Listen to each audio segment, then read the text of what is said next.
gente viu, né, também aqui na nossa disciplina, que essa saúde pública, ela é extremamente importante nesse processo de promoção da saúde. E que essa promoção da saúde, ela pode ser realizada tanto de maneira preventiva, quanto também de maneira corretiva. E nessa maneira corretiva, a gente viu que tanto esse diagnóstico pode ser um diagnóstico clínico, que é um diagnóstico mais individual, né? Ou seja, eu adoeço, eu vou no médico, ele vai me passar um exame, vai me passar um medicamento, e eu vou tentar ficar bom daquele quadro. Mas quando uma determinada doença está acometendo uma parcela da população, que é o que a gente está vivendo atualmente, eu tenho uma grande importância da epidemiologia. Essa epidemiologia é exatamente a parte da saúde pública, né, que estuda o processo de doença na população, que pode ser em uma determinada cidade, que pode ser em um país, ou pode ser em vários países, em vários continentes, como a gente está vivendo na questão do Covid. Então, a gente viu na disciplina que essa epidemiologia, ela exatamente é a área de conhecimento que estuda esse processo de doenças e como a gente pode combater uma determinada doença e como a gente pode evitar que novas doenças surjam mais para frente. E da epidemiologia, a gente consegue diferenciar o que a gente chama de surto, o que a gente chama de endemia, o que a gente chama de epidemia e o que a gente chama de pandemia. Então a gente viu que o surto, né, ela é o aparecimento de um determinado quadro infeccioso, por exemplo, mas que acomete ali uma pequena parte da população, que muitas vezes é concentrada ali a uma escola, a um bairro, né? Ou seja, é algo que o número de doenças, né, o número de pessoas doentes é maior do que a média ali observada, é muito concentrado. E esse surto, ele pode evoluir, por exemplo, para uma epidemia, quando você tem ali um número de doentes muito maior do que a média ali, mas já se distribuindo mais rapidamente em relação ao lugar, por exemplo, né, nessa epidemia. E quando você tem o aumento desse número de doentes, pegando vários países, vários continentes, a gente tem o que a gente chama de pandemia. Tá? Então a gente está vivendo, como eu falei, uma pandemia de coronavírus, né? Ou seja, a epidemia que surgiu ali em Wuhan, à medida que ela começou a se distribuir mais rapidamente ali para vários países e para vários continentes, né? A Organização Mundial da Saúde, ela estabeleceu que o mundo estava vivendo uma nova pandemia. E a endemia, ela é um tipo de quadro epidemiológico que você tem o número de uma determinada doença em uma região, mas ela é recorrente. Por exemplo, como a malária. A malária é muito concentrada, por exemplo, no norte, mas ela acontece todo o tempo. Né? Não é uma coisa que surge, o número de casos aumenta expressivamente ali em relação à média, em relação aos meses do ano, não. Então, por isso é que é um quadro endêmico, certo? É um quadro que tem uma recorrência de uma determinada doença. E a gente viu, gente, que essas doenças, né, elas podem variar ali, por exemplo, em relação ao tempo, elas podem variar em relação ao espaço, certo? Ou seja, tem determinadas doenças que acabam acontecendo mais no período do inverno do que no verão. Você tem uma determinada doença que ela acontece em um ano e depois de muito tempo, você tem um novo quadro epidêmico ali. E a gente viu que essas doenças elas podem também se distribuir em relação ao espaço. Podem se distribuir muitas vezes em relação a faixas etárias, podem se distribuir em relação a sexo. Tá? Então, a epidemia, ela faz exatamente o uso de todas essas variáveis para entender melhor um determinado comportamento. Por exemplo, a gente viu aqui claramente na questão do Covid que a doença ela afeta pessoas mais velhas, ela afeta pessoas que têm determinadas comorbidades, né? Pessoas que têm diabetes, que têm problemas cardíacos, que têm problemas respiratórios, né? Ou seja, a gente está vivendo esse momento de entendimento maior da questão da epidemia. Que a gente viu, né, que os principais indicadores epidemiológicos é o que nós chamamos de incidência. Ou seja, a incidência, normalmente ela é utilizada para doenças de curta duração. Né? São doenças ali que acontecem, mas rapidamente a pessoa sai ali do indicador. Ou que morreu, né? Ou que ficou boa. Ou seja,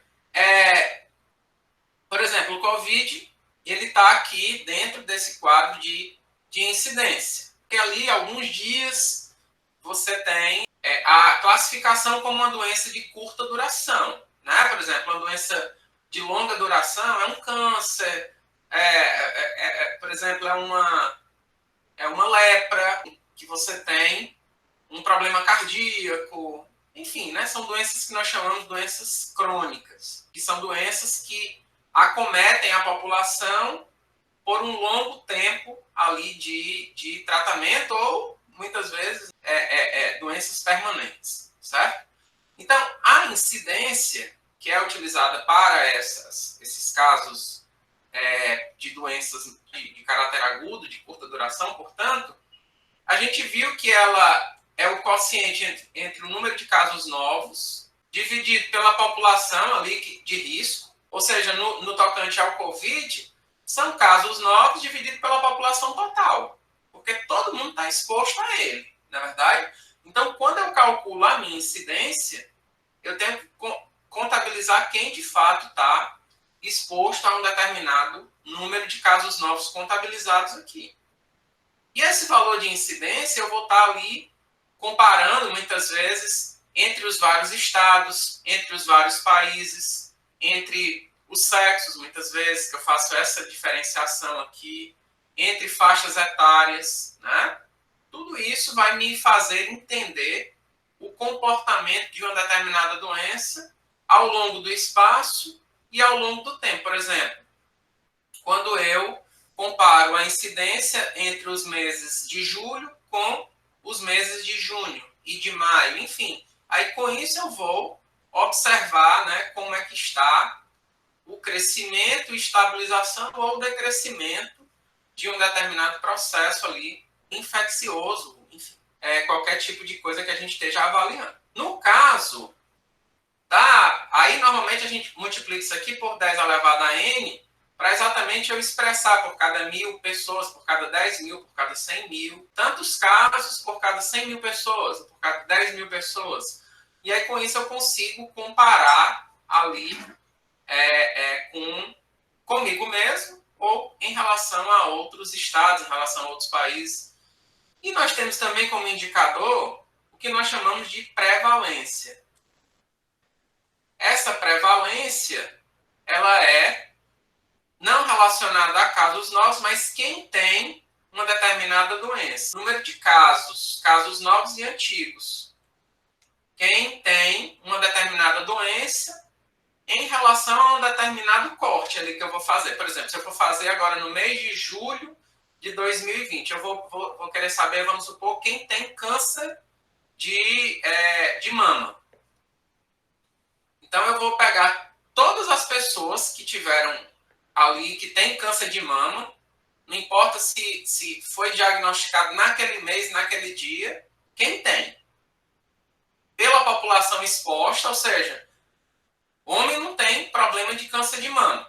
Né? Então, quem seria a população? Seria a população feminina. Ou seja, a gente faz uso desses indicadores para uma determinada política de saúde. Ou seja, avaliar no caso de câncer de mama, se está havendo um aumento do número de câncer de mama, da prevalência de câncer de mama, comparar isso com um determinado período passado, comparar com determinados países, né? Para saber se, por exemplo, a prevalência de câncer de mama no Brasil é maior do que, por exemplo, na Europa, em um determinado país. Ou seja, você faz uso dessas ferramentas epidemiológicas, desses indicadores epidemiológicos, para entender um determinado comportamento de uma doença, tanto de caráter mais agudo, quanto de caráter mais crônico. E também, nos indicadores de saúde, a gente tem a diferenciação entre a mortalidade,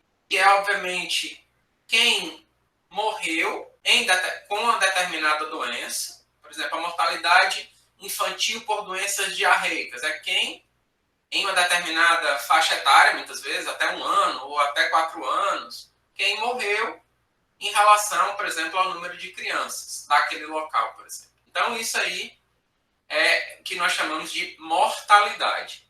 E nós temos também o que nós chamamos de morbidade, que a morbidade é quem tem uma determinada doença, quem adquiriu uma doença, não necessariamente quem morreu daquela doença. Portanto, por exemplo, quando eu tenho uma proximidade muito grande desses indicadores entre a morbidade e a mortalidade, é quando eu tenho, muitas vezes, um índice de letalidade muito grande. Exatamente quando esses meus indicadores se aproximam. Então, isso tudo, né, que a gente fez uma revisão é relativo, por exemplo, ao que discutimos rapidamente na questão da utilização da saúde pública e dessas ferramentas epidemiológicas aqui no entendimento desse processo saúde e doença. Então, o que é que acontece? A gente também viu na disciplina que alguns fatores contribuem, por exemplo, para aumentar ou diminuir determinado indicador. Por exemplo, se eu tenho um aumento do número de casos aqui novos do Covid, ou diminuição, vai aumentar, aqui no caso, se eu tenho aumento, aumenta a incidência. Se tem uma diminuição, vai diminuir a minha incidência de novos, de pacientes, né, de portadores do Covid, né, ou de acometidos com o Covid. Enfim, né, tem aí essa coisa de como eu vou expressar esse meu indicador de incidência. E que elementos contribuem para aumentar ou diminuir a prevalência, que a gente viu também, né? Ou seja, no tocante à minha prevalência, como eu estou pegando casos novos e antigos, por exemplo, se eu tenho a utilização ou o descobrimento de um novo medicamento que vai aumentar a expectativa de vida de um paciente em uma determinada área que eu estou avaliando a prevalência. Então, nesse caso, se eu estou aumentando a vida dos pacientes, eles vão estar em qualquer tempo futuro ali naquele meu indicador, naquele corte que eu vou fazer para avaliar a prevalência. Portanto, por exemplo, um aumento do tempo de vida ali vai contribuir para o aumento, a manutenção ou o aumento da minha prevalência. Se eu tenho um aumento do número de casos novos, vai aumentar a minha prevalência. Mas tudo isso vai depender das outras variáveis, né? Porque, por exemplo, se eu aumento o número de casos novos, mas também muita gente morre, pode ser que o número de pessoas que têm uma determinada doença naquele momento seja o mesmo. Muitas vezes Se morre mais do que aparece casos novos, a minha prevalência vai diminuir. Portanto, a gente tem que analisar sempre os indicadores de saúde de uma forma mais abrangente. Não é somente fazendo uso da prevalência ou da incidência. Eu tenho que analisar conjuntamente a questão da letalidade, a questão da incidência, a questão da prevalência e entender um pouquinho mais os meus indicadores. E sempre comparar a mim mesmo, por exemplo, se eu estou avaliando um estado, um país, ou em relação à distribuição no espaço, também de como esses indicadores estão distribuídos. Portanto, aumento do tempo de cura vai contribuir positivamente para a minha prevalência. Se a pessoa morre, vai contribuir negativamente, ou seja, vai diminuir ali o meu indicador de prevalência, por exemplo. Se eu tenho um aumento do número de casos novos, vai contribuir positivamente ali para a prevalência. Se eu tenho uma melhoria no diagnóstico, consequentemente, de aumento da expectativa de vida de determinados pacientes, vai contribuir positivamente em relação à minha prevalência.